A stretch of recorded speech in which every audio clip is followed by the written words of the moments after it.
Hello everyone, my name is Arun Prakash Soni from A school.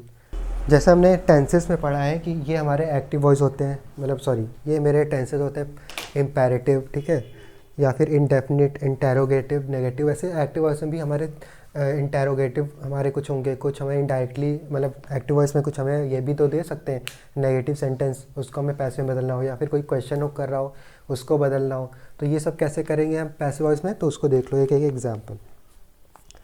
जैसे हमारा पहला है अ book was,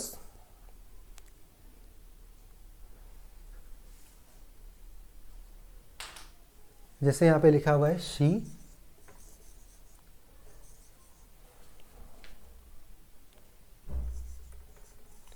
gave me a book. तो ये हमें एक सिंपल सेंटेंस है हमारा। देखो सिंपल सेंटेंस हमें दिया हुआ है she gave me a book. अब यहाँ पे देखो गेव मेरा सेकंड फॉर्म यूज़ हुआ है, मतलब ये हमारा किस में है, पास्ट टेंस में है। अगर पास्ट टेंस में है, पास्ट ये इंडेफिनिट टेंस है, तो पास्ट इंडेफिनिट को हम किस में चेंज करेंगे। यहाँ पे कोई हेल्पिंग वर्ब यूज़ हो नहीं रहा है, तो यहाँ पे वॉज हम यूज़ करेंगे। वॉज या अगर शी एक है तो यहाँ पे वॉज यूज़ होगा। तो यहाँ पे क्या हो जाएगा, बुक पहले आ जाएगा। तो इसको कैसे लिखेंगे, आ बुक है, एक बुक है, तो यहाँ पे लिखेंगे आ बुक। उसके बाद मेरा हेल्पिंग वर्ब क्या लगेगा, वॉज, क्योंकि ये मुझे पता चल गया सेकंड फॉर्म यूज़ हुआ है वर्ब की, तो यहाँ पे हमें ये पता चल गया कि ये हमारा पास्ट टेंस में है। तो पास्ट में हम हेल्पिंग वर्ब क्या यूज़ करते हैं पैसिव वॉइस में, वॉज। तो आ बुक वॉज, और थर्ड फॉर्म गेव का मतलब थर्ड फॉर्म क्या होगा, given. A book was given to them by her. इतना क्लियर है। अब इसको पढ़ो, a book was given to them by her. अब मी का देखो यहाँ पे क्या चेंज हो गया, मी का हमारा देम में चेंज कर दिया मैंने। होगा वो इम्पेरेटिव कुछ भी हो सकता है, फ्यूचर पास्ट प्रेजेंट कुछ भी, उससे मतलब नहीं है। मैं एक एक हर चीज़ का इम्पेरेटिव नहीं करा रहा, बस मैं इम्पेरेटिव बता रहा हूँ कि अगर ये पॉजिटिव सेंटेंस हमारा डेली रूटीन का होगा उसको कैसे चेंज करेंगे। अब चलते हैं इसके बाद हमारा क्या है, नेगेटिव सेंटेंस।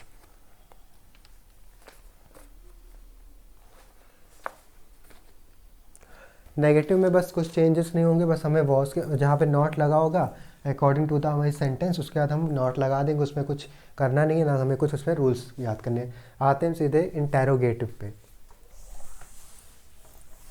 जो हमारे होते हैं क्वेश्चन मार्क वाले क्वेश्चंस। तो इंटेरोगेटिव वो इम्पॉर्टेंट भी है एग्ज़ाम पॉइंट ऑफ व्यू से, तो आपको इतना ध्यान रखना है, इम्पेरेटिव पे थोड़ा ज़्यादा फोकस करना है। तो इम्पेरेटिव सेंटेंस सॉरी इंटेरोगेटिव पे हमें थोड़ा ज़्यादा फोकस करना है। तो ये कौन से सेंटेंस होते हैं, क्वेश्चन वर्ड्स वाले। इसमें एक रूल है, तो वो रूल आप लिख लीजिए यहाँ पे डाल के, हेडिंग इंटेरोगेटिव सेंटेंस।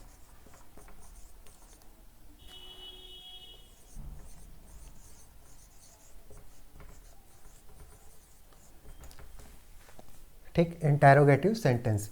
अब इसका रूल क्या है, रूल मैं यहाँ पे लिख रहा हूँ। जो हमारा क्वेश्चन वर्ड होगा, जैसे मैंने यहाँ पे बोल दिया वाई, जो भी डब्ल्यू एच फैमिली होगा, ठीक है, डब्ल्यू एच फैमिली मतलब why, why, who, which, whom, ये सारे किस में आते हैं, हमारे इंटेरोगेटिव वर्ड्स होते हैं। ये सारे सारे क्वेश्चन हमें पूछते हैं ये सब, ठीक है। तो अगर मुझे इसमें चेंज करना होगा, तो जो भी एज इट इज़ हमें क्वेश्चन वर्ड दिया होगा वो एज इट इज़ हम पैसिव वॉइस में पहले हम क्या लिखेंगे, वो क्वेश्चन वर्ड लिखेंगे। तो रूल हमारा क्या बोलता है कि जो भी क्वेश्चन वर्ड है उसको लिखो पहले। तो question word plus question word के बाद हम क्या यूज़ करेंगे,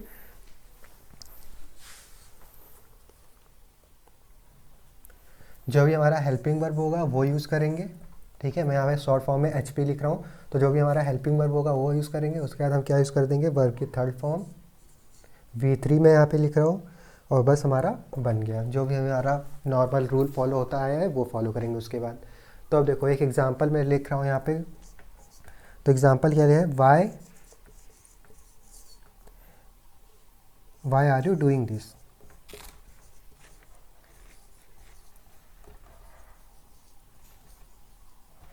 ठीक, why are you doing this, यहाँ पे क्वेश्चन मार्क।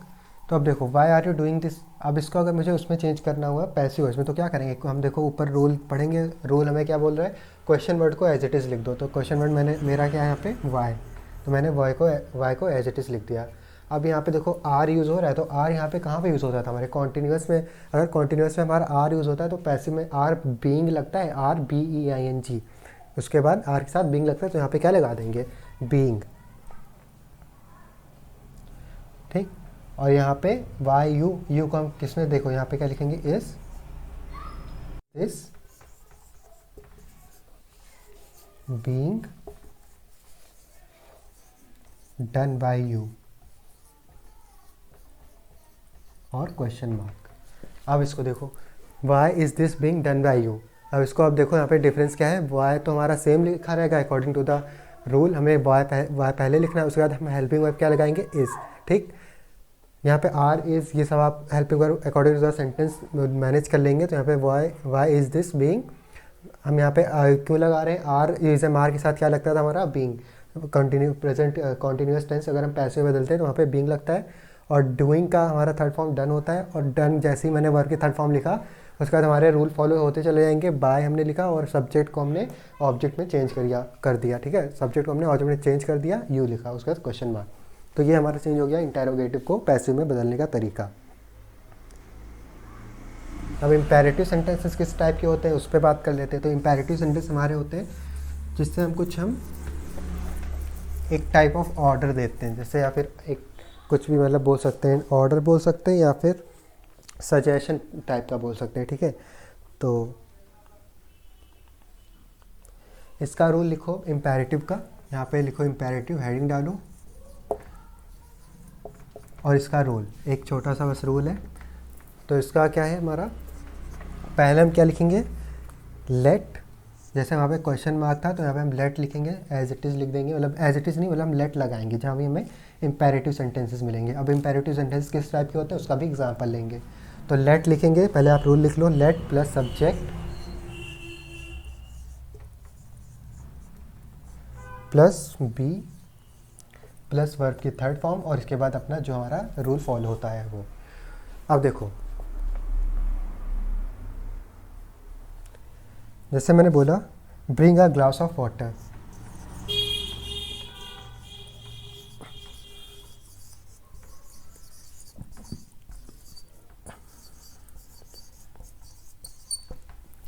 ठीक, मैंने यहाँ पे क्या बोला है, bring a glass of water. अब इसको मैंने यहाँ पे देखो एक टाइप ऑफ क्या है, रिक्वेस्ट है ये, कि एक ग्लास ऑफ मुझे एक पानी का ग्लास ला कर दो। ठीक है, तो अगर मुझे इसको और पैसिव वॉइस में, पैसिव का मतलब होता है पोलाइट मैनर में। ठीक है, अगर मुझे इसको पोलाइट मैनर में भी दिखाना होगा तो क्या बोल सकते हैं, हमें क्या लगाना है, लेट लगाना है पहले।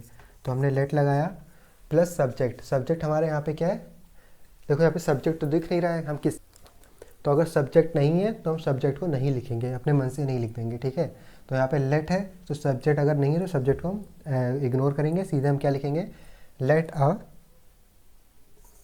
Glass of water. अब देखो ब्रिंग का यहाँ पे थर्ड फॉर्म क्या होता है, बॉट, BOUGST। बस, अगर यहाँ पे सब्जेक्ट होता तो हम सब्जेक्ट लगाते, नहीं है तो नहीं लगाया। तो इसको कैसे चेंज किया हमने, let a glass of water, let a glass of water be bought, BOUGST bought. ये हमारा चेंज हो गया पैसिव वॉइस में, let a glass of water be bought. तो यहाँ तक हमारा समझ में आ गया आपको कि इसको कैसे चेंज करेंगे। अब इसी का दूसरा टाइप क्या है वो भी देख लेते हैं, इसको लिखा रहने देता हूँ मैं। दूसरा टाइप देखो, अगर यहाँ पे सब्जेक्ट हमें दिया होगा तो क्या करेंगे, हेल्प द पुअर। जैसे यहाँ पे एक और एग्जांपल लेते हैं हम, हेल्प द पुअर, गरीब की मदद करो। तो ये देखो टाइप ऑफ सजेशन है, पहला ऑर्डर हो गया, दूसरा सजेशन टाइप का हो गया। ठीक है, हेल्प द पुअर। तो अगर मुझे इसको पैसे में बदलना हुआ तो यहाँ पे क्या करेंगे हम, यहाँ पे लिखेंगे सब्जेक्ट हमारा क्या है, यहाँ पे सब्जेक्ट है, यहाँ पे रूल देखो क्या लिखेंगे हम, इसका रूल सब्जेक्ट प्लस शुड, और शुड और ये वुड यहाँ कहाँ पे यूज़ होता है हमारा, फ्यूचर टेंस में जब हम कुछ प्रॉमिस या कुछ सजेशंस देते हैं तो वहाँ पे हम यूज़ करते हैं। सेम एज इट इज़ यहाँ पे भी है, सब्जेक्ट प्लस शुड। तो यहाँ पे जब भी हम कभी सजेशन हम किसी को देते हैं तो वहाँ पे शुड या वुड का यूज़ करते हैं। तो इसको हम कैसे लिखेंगे, subject plus should plus B plus verb की थर्ड फॉर्म। ठीक, इतना क्लियर है। Subject plus should plus B plus verb की थर्ड फॉर्म। अब अगर इसको मुझे पैसिव में बदलना होगा तो वो कैसे करेंगे? द पुअर, देखो एज इट इज़ मैंने इसको किस में लिख दिया? और सब्जेक्ट में, ऑब्जेक्ट था हमारा, इसको मैंने सब्जेक्ट बना दिया द पुअर।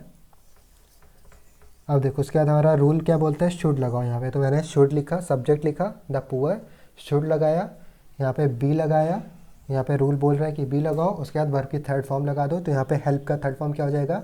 हेल्प्ड, HELPD,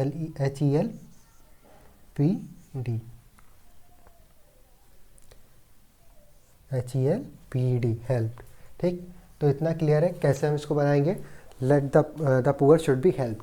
तो आपको रूल याद रखना है और उसके बाद कुछ क्वेश्चन पे आपको प्रैक्टिस करनी है, तो इससे आपका पूरा क्लियर हो जाएगा एक्टिव पैसिव वॉइस। अब एक और चलते हैं इसके बाद इम्पेरेटिव सेंटेंसेस, जो हमें जैसे हम कोई बोलते नहीं है एक ऑर्डर टाइप का, जो हमें ऑर्डर टाइप का होगा उसको भी बदल के देख लेते हैं कि ऑर्डर टाइप का कैसे बदलेंगे। एक और एग्जाम्पल उसका, एक और रूल है और एक और एग्जाम्पल है।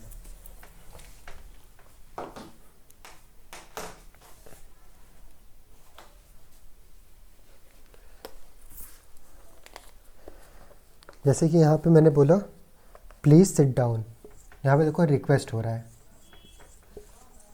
Please sit down.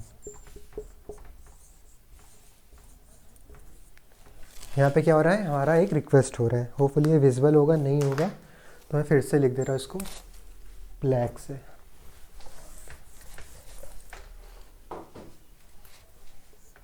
Please sit down, ये हमारा किस में? रिक्वेस्ट में है। और इसको अगर हमें चेंज करना हुआ पैसिव वॉइस में तो कैसे चेंज करेंगे? तो यहाँ पे हमारे क्या आ जाएगा? यू आर रिक्वेस्टेड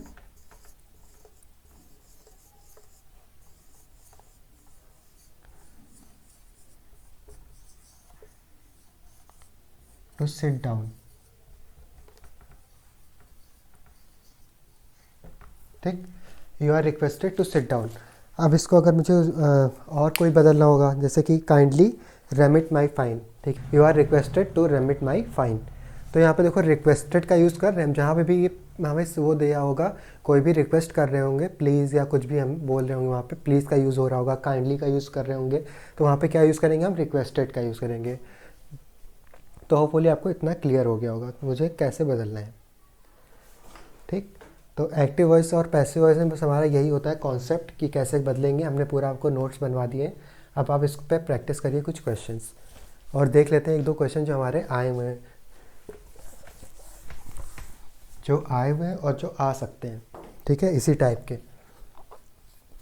तो जैसे पहला क्वेश्चन हमारा है ही टीचेस अस ग्रामर। ठीक है, अब देखो ही टीचेस अस ग्रामर, ये पहला हमारा क्वेश्चन है। अब अगर ये मुझे बस देख कर पता लगाना है कि कौन सा सही है, तो मुझे जैसे समझ में आ रहा है ये टीचेस एस और एस कहाँ पे लगाते थे हम? सब्जेक्ट के साथ, सॉरी वर्ब के साथ कहाँ पे लगाते थे? प्रेजेंट इंडेफिनिट टेंस में। और प्रेजेंट इंडेफिनिट में हम क्या यूज़ करेंगे? इज़ एम आर यूज़ करेंगे। तो देखो यहाँ पे इज़ एम आर यूज़ हुआ है, हाँ आर यूज़, यहाँ पे देखो फर्स्ट में तो वॉज यूज़ हुआ है तो ये गलत है हमारा। ठीक है, सेकंड में मेरा क्या यूज़ हुआ है? वी आर, ये हमारा सही हो सकता है, लेकिन अभी इसको टिक नहीं करेंगे और देखेंगे। वी वर तो बिल्कुल नहीं हो सकता, यहाँ पे हम उसको चेंज ही कर दे रहे हैं। ठीक है, ही को चेंज ही कर दिया हमने, तो ये हो गया। थर्ड वाला तो बिल्कुल नहीं हो सकता, we were teached grammar by him, क्योंकि यहाँ पे वर लग गया, ये भी नहीं होगा। ग्रामर विल बी, ये तो फ्यूचर टेंस में इन्होंने बना दिया। तो यहाँ पे सेकंड ऑप्शन पे आते हैं वी आर, हमारा इज़ एम आर यूज़ होता है तो यहाँ पे आर यूज़ हुआ है। अगर कोई मान लो एक और आर यूज़ हुआ होता तो उसके बाद सेकंड हम चेक करते क्या वहाँ पे बाय लगा हुआ है कि नहीं, बाय भी लगा होता तो उसके बाद चेक करते ही हमारा हिम में चेंज हुआ है या नहीं, कुछ ना कुछ वहाँ पे आपको मिल जाएगा गड़बड़। ठीक है, तो ऐसे आपको टिक करना है देख कर तुरंत। तो आपको कॉन्सेप्ट याद रखना है और तुरंत आपको बस ऑप्शन देख के टिक कर देना है और हो भी जाएगा। अब एक और इसी टाइप का देख लेते हैं, जैसे यहाँ पे लिखा हुआ है you say that you did that. ठीक है, you say that you did that. तो अब इसको कैसे चेंज करेंगे? थोड़ा डिफिकल्ट लग रहा होगा, लेकिन देखो यहाँ पे हमें पहचानना है कौन सा हमारा टेंस है। तो डिड कहाँ पे यूज़ हमारा होता है? पास्ट में। ठीक है, सबसे पहले इसमें हम क्या देखेंगे? डिड, तो डिड हुआ है यूज़। अब डिड को अगर हमें और स्पेसिफाई करना हुआ पैसिव वॉइस में तो उसको कैसे करेंगे? डन। डिड का थर्ड फॉर्म क्या होता है? डन। मैंने अभी रूल में बताया स्टार्टिंग में ही, तो डन यूज़ हुआ है, तो डन को हम क्या करेंगे? देखेंगे डन कहाँ पे यूज़ हुआ है। तो फर्स्ट में तो डू यूज़ हुआ है, गलत। सेकंड में डू यूज़ हुआ है, गलत। थर्ड में हमारा डिड यूज़ हुआ है, डिड का एज इट इज़ डिड बना दिया तो वो भी गलत। और फोर्थ में हमारा डन यूज़ हुआ है, ये हमारा एकदम करेक्ट, ठीक है, क्योंकि ऊपर के तीनों में डन यूज़ नहीं हुआ है। अगर डन वहाँ यूज़ हुआ होता तो हम सेकंड ऑप्शन पे आते, मतलब सेकंड चीज़ चेक करते कि क्या यहाँ पे और कोई ऑप्शंस हमारे गलत हो सकते हैं, बाय लगाया है कि नहीं लगाया है, ठीक है, सब्जेक्ट को सही से मॉडिफाई इधर का मतलब ऑब्जेक्ट को मॉडिफाई किया है सब्जेक्ट से, या सब्जेक्ट को मॉडिफाई में इंटरचेंज किया है नहीं किया, ये सब देखेंगे। लेकिन अगर दिया हुआ है तो हम वो देखेंगे जो हमें दिया हुआ है एज इट इज़। ये सब तीनों ऑप्शन में डन यूज़ नहीं हुआ है, सिर्फ फोर्थ ऑप्शन में डन यूज़ हुआ है, बस तुरंत आपको टिक कर देना, यही ऑप्शन हमारा सही भी है। अब देखो यहाँ पे क्या लिखा है, आई एम डूइंग सम्स। अब देखो डूइंग यहाँ पे क्या हो रहा है, I am doing sums, do, ये हमारा क्या, आई एम का हम क्या समझ रहे हैं, प्रेजेंट कॉन्टिन्यूस टेंस यूज़ हुआ है यहाँ पे। अब प्रेजेंट कॉन्टिन्यूस हम किस में, ING फॉर्म में हम क्या करते हैं पैसिव वॉइस में, इज एम आर के साथ क्या लगा देते हैं, BEING, बीइंग लगा देते हैं, ठीक है। तो देखो यहाँ पे बीइंग कहीं यूज़ हुआ है, तो हाँ देखो पहले ऑप्शन में हमारा नहीं यूज़ हुआ है बीइंग, डन यूज़ हुआ है तो उसको गलत काट देंगे। सम्स आर बीइंग, ये हमारा सही हो सकता है, ठीक है, अभी हो सकता है, अभी बाकी ऑप्शन भी चेक करेंगे फिर देखेंगे। आई मस्ट बी डूइंग, ये भी नहीं हो सकता। सम्स मस्ट बी डन, ये भी नहीं हो सकता। तो हमारा ऑप्शन नंबर बी सही है, sums are being done by me. इतना क्लियर है आपको? तो बस एज इट इसी तरह से आपको सॉल्व करते हुए चले जाना है, बहुत इजी है एक्टिव पैसिव वॉइस। अगर आपको एक बार कॉन्सेप्ट समझ में आ गया, जो बेसिकली मैंने आपको कॉन्सेप्ट बिल्कुल क्लियर कर दिए हैं, तो आप इस पर प्रैक्टिस करिए और क्वेश्चंस आप खुद से लगाइए, देखिए आपको हो पाते हैं या नहीं, और आई एम श्योर ये आप कर ले जाएंगे, इतना हो जाएगा आपका, ठीक है। तो thank you, this is Arun Prakash Soni signing off from A school. Have a good day, keep learning.